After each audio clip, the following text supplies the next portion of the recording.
അറിയോ നിനക്ക്? എൻ്റെ മകൾക്ക് വരെ അറിയും കേട്ടോ. കേട്ടാ, ഇന്ന് നോൺ വെജ് ഒന്നും തരില്ല കേട്ടോ, ഇന്ന് വിഷുവാണ്. അറിയോ?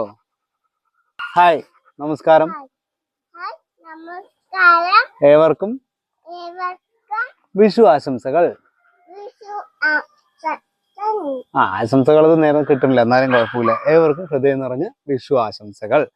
ഇനി ലൂണ പറയും, നമ്മുടെ പൈങ്കൊക്കെ പറഞ്ഞു, പൈങ്കിളി പറഞ്ഞു. നമ്മുടെ ലൂസി കൂട്ടിലുണ്ട് കേട്ടോ.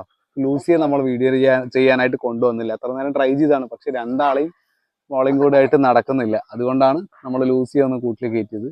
ലൂണയാകുമ്പോൾ നമ്മുടെ കൂടെ നന്നായിട്ട് കോപ്പറേറ്റ് ചെയ്യും. ലൂസി അത്രയ്ക്കും ചെയ്യാറില്ല. അതുകൊണ്ടാണ് നമ്മൾ ലൂണ മാത്രം ആക്കിയത്. അപ്പോൾ നമ്മൾ ശരിക്കും പറഞ്ഞാൽ ഇവരുടെ ഒരു വിഷുവിനൊരു പ്രത്യേക ഒരു എപ്പിസോഡ് ചെയ്യണം എന്ന് പറഞ്ഞിരുന്നതാണ്. പക്ഷെ പറ്റിയില്ല.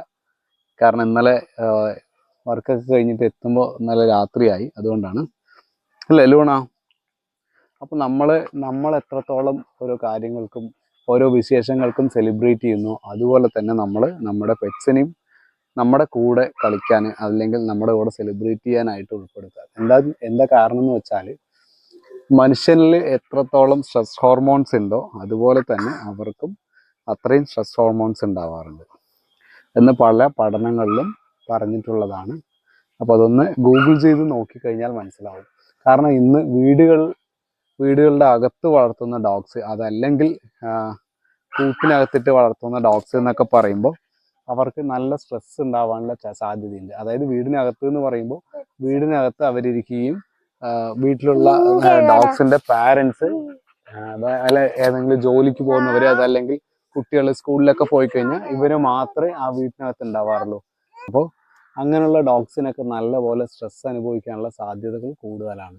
അപ്പം അങ്ങനെയുള്ള ഡോഗ്സാണ് ഈ സ്ട്രെസ് കൊണ്ടൊക്കെ ചില മരണങ്ങൾ സംഭവിച്ചു എന്നൊക്കെ പറഞ്ഞ് കുറേ ന്യൂസൊക്കെ കണ്ടിട്ടുണ്ടാവും. അപ്പോൾ ഡോഗിനെ വളർത്തുന്നവർ നല്ലപോലെ ശ്രദ്ധിക്കുന്നവർ ചിലപ്പോൾ ഇതൊക്കെ കണ്ടിട്ടുണ്ടാവും. അപ്പോൾ അതിനെക്കുറിച്ച് ഞാൻ കൂടുതലൊന്നും പറയുന്നില്ല. അതേപോലെ കൂട്ടിലിട്ട് വളർത്തുന്ന ആൾക്കാർക്ക്, ഇപ്പോൾ കൂട്ടിൽ ഫുൾ ടൈം ഇട്ട് വളർത്തുന്നവരും ഇപ്പോൾ അവരെ കുറച്ച് നേരം ഒരു അരമണിക്കൂർ തുറന്നു വിടും, അല്ലെങ്കിൽ 1 മണിക്കൂർ തുറന്നു വിടുന്ന ആൾക്കാരുണ്ടാവും. പക്ഷെ അവരുടെ കൂടെ കുറച്ച് നേരം സ്പെൻഡ് ചെയ്യുക, അതാണ് അവർക്ക് ഏറ്റവും ഹാപ്പിനെസ്. അല്ലേ ലൂണ? അല്ലാതെ ദിവസവും രാവിലെയോ വൈകുന്നേരമോ ഒന്നും വെറുതെ ഒരു അരമണിക്കൂർ 1 മണിക്കൂർ തുറന്നു വിടുക, ആളുള്ളിൽ കയറിയിരിക്കുക, അങ്ങനത്തെ പരിപാടിയാണെങ്കിൽ അവർക്ക് ഒരിക്കലും അത് ഇഷ്ടപ്പെടില്ല. അവർക്ക് അതിലൊരു സന്തോഷം ഉണ്ടാവില്ല. അതിന് പകരം നമ്മൾ അവരുടെ കൂടെ തന്നെ കുറച്ച് നേരം ഒരു അരമണിക്കൂറോ 1 മണിക്കൂറൊക്കെ അവരുടെ കൂടെ സ്പെൻഡ് ചെയ്യുക എന്ന് പറയുകയാണെങ്കിൽ അവർക്ക് കുറച്ച് നല്ല സന്തോഷമാവും. അപ്പോൾ ഒരു പരിധി വരെ അവരുടെ സ്ട്രെസ്സൊക്കെ ഒഴിവായി കിട്ടും. മനുഷ്യരെ പോലെ തന്നെ അവർക്ക് നല്ലപോലെ സ്ട്രെസ് ഉണ്ടാവാറുണ്ട് എന്ന് പലർക്കും അറിയാവുന്ന കാര്യമായിരിക്കാം. അറിയാവുന്നതാണെങ്കിൽ ഞാനീ പറഞ്ഞത് അവോയ്ഡ് ചെയ്യാം. അല്ലേ ലൂണ? എടാ, നിനക്ക് സ്ട്രെസ് ഉണ്ടാവൂടാ? എടാ, ഹാപ്പി വിഷു. ഇതാണ് കണിക്കൊന്ന പൂവ്. ലൂണ, നിനക്കറിയോ ഇതാണ് കണിക്കൊന്നാന്ന്? നീ കേരളത്തിലെ നാടൻ നായ്ക്കളോട് ചോദിക്കടാ. ലൂണ, ഇതാണ് കണിക്കൊന്ന. കേരളത്തിൽ ഇവിടുത്തെ സ്ട്രീറ്റ് ഡോഗ്സിനോട് ചോദിക്കുക, അവർ പറഞ്ഞുതരും. നിനക്കൊരു തേങ്ങയും അറിയില്ല. അറിയോടാ? ഇതാണ് കണിക്കൊന്ന. അല്ലേ പൈങ്കു? പറഞ്ഞു കൊടുക്കും, ഇതാണ് കണിക്കൊന്ന പൂവ് എന്ന് പറയൂ. അറിയോ നിനക്ക്? എൻ്റെ മകൾക്ക് വരെ അറിയും കേട്ടോ. കേട്ടാ, ഇന്ന് നോൺ വെജ് ഒന്നും തരില്ല കേട്ടോ, ഇന്ന് വിഷുവാണ്. അറിയോ? ഇന്ന് നോൺ വെജ് തരില്ല കേട്ടോ, വിഷുവാണെന്ന്. അപ്പൊ എല്ലാവരോടും ഹാപ്പി വിഷു എന്ന് പറയും.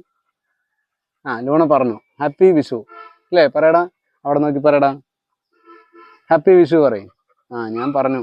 ലൂണ ഒന്ന് കുളിച്ചിട്ട് പോലും ഇല്ല. ആക്ച്വലി ഇന്ന് നമ്മൾ കുളിക്കേണ്ട ദിവസമാണ്. അപ്പം നമുക്ക് കുളിക്കാം അല്ലേ ലൂണ? അതിന് വിഷു അല്ലേ? അപ്പൊ ഒന്ന് കുളിച്ച് നോൺ വെജ് ഒന്നും കഴിക്കാതെ വെജിറ്റേറിയൻ ആവാം അല്ലേ? ഇല്ലടാ? അത് വേണോ? നോൺ വെജ് വേണോ? വേണ്ട ഇല്ലടാ? അപ്പോൾ വീഡിയോ ഇത്രയൊക്കെ ഉള്ളൂ. വീഡിയോ ഇഷ്ടമായെങ്കിൽ ലൈക്ക് ചെയ്യുക, ഷെയർ ചെയ്യുക, സബ്സ്ക്രൈബ് ചെയ്യുക. ഒന്നുകൂടെ എല്ലാവർക്കും ഹാപ്പി വിഷു.